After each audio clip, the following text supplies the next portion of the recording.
For 5 years, Michael Reeves was the quiet genius inside Northline Freight Logistics.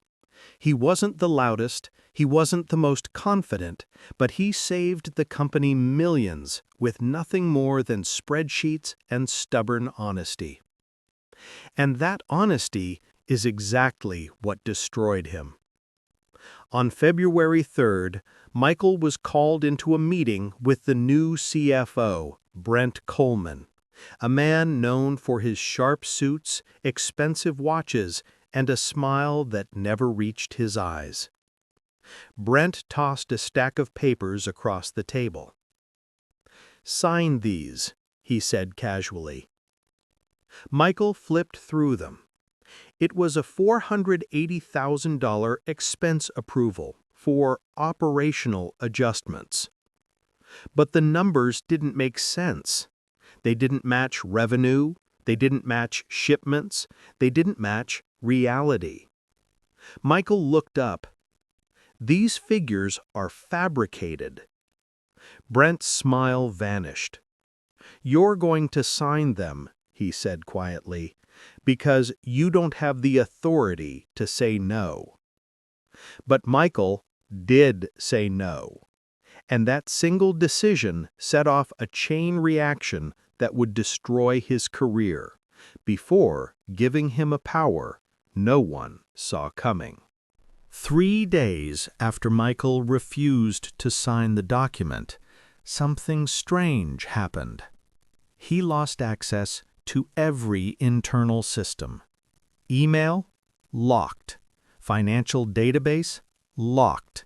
Even the building doors stopped accepting his badge.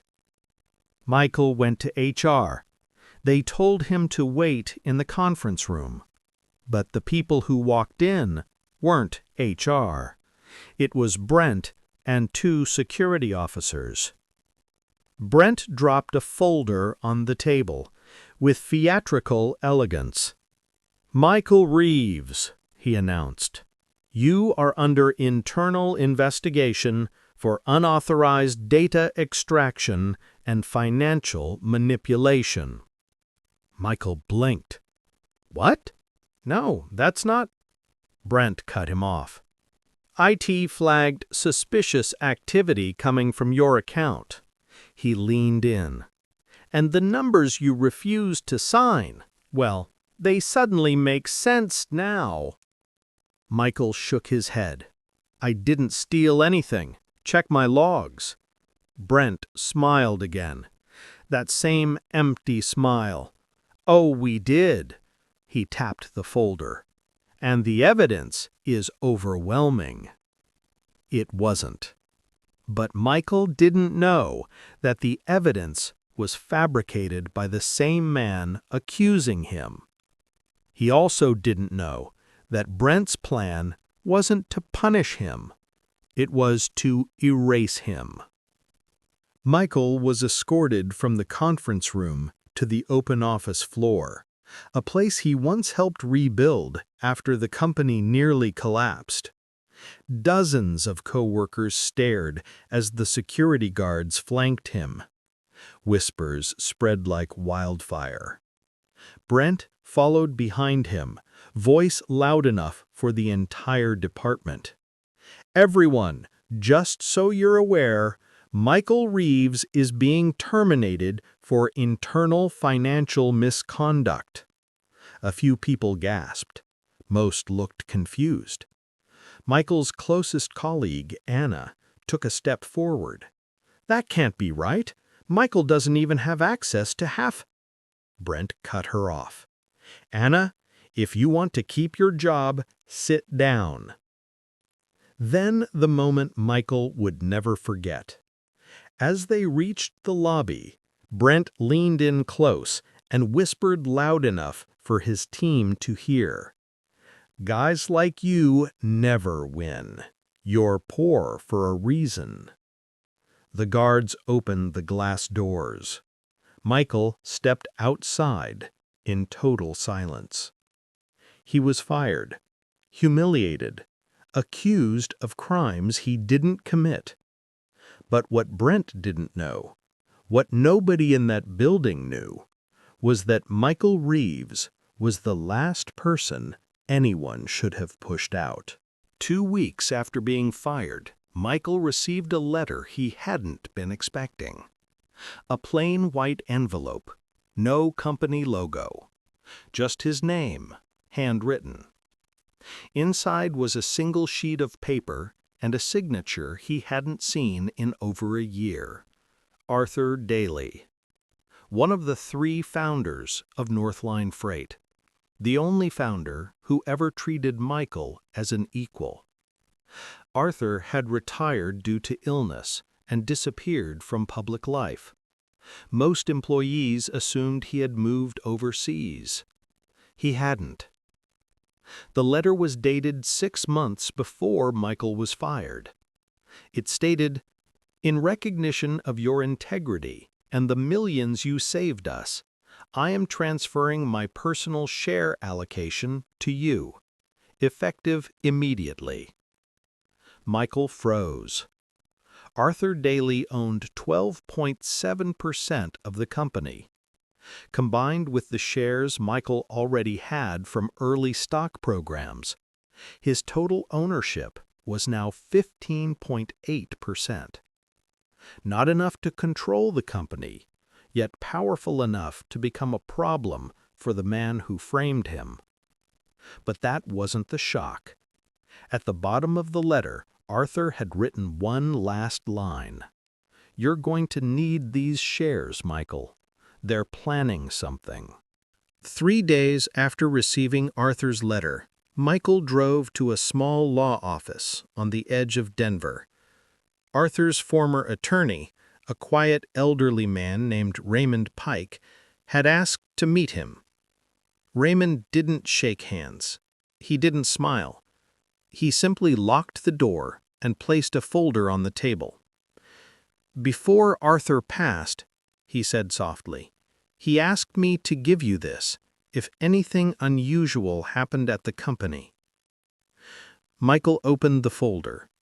Inside were financial documents, not public records, not company-accessible reports, private ledgers, personal notes, internal transfers, and every one of them pointed to the same disturbing truth. Someone had been draining money from Northline Freight for nearly a year, almost $500,000 in operational adjustments, the same amount Brent forced Michael to approve. Raymond leaned forward. Arthur suspected the new CFO was running a covert siphoning scheme, but he couldn't prove it. Michael swallowed. "So he left me his shares to fight him?" Raymond shook his head. "No, Michael. He slid a second envelope across the desk. He left them because he knew Brent would come after you, too." Michael spent the next week learning just how deep Brent's scheme went. Unauthorized invoices, shadow vendors, ghost shipments, money routing through fake LLCs. Every document Arthur left behind pointed to one man, and that man had publicly humiliated Michael to make him look guilty when the fraud erupted. Michael didn't call the police. He didn't go to HR. He bought more shares, quietly, steadily, patiently.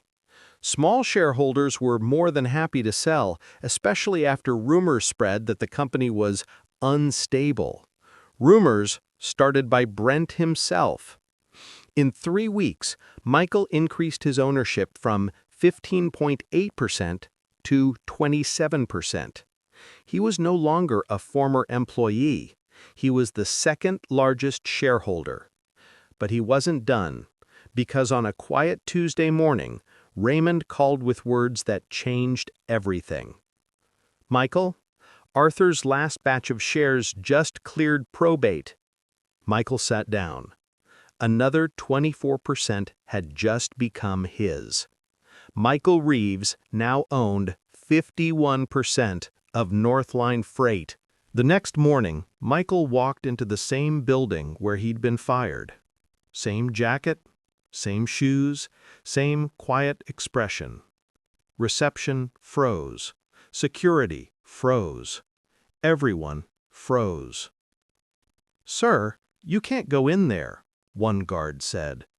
Michael smiled politely and handed him an envelope. The guard opened it. His eyes widened. "Are you serious?" Michael nodded. The guard stepped aside. Employees whispered as he walked by. "Is that Michael? I thought he got fired. What is he doing here?"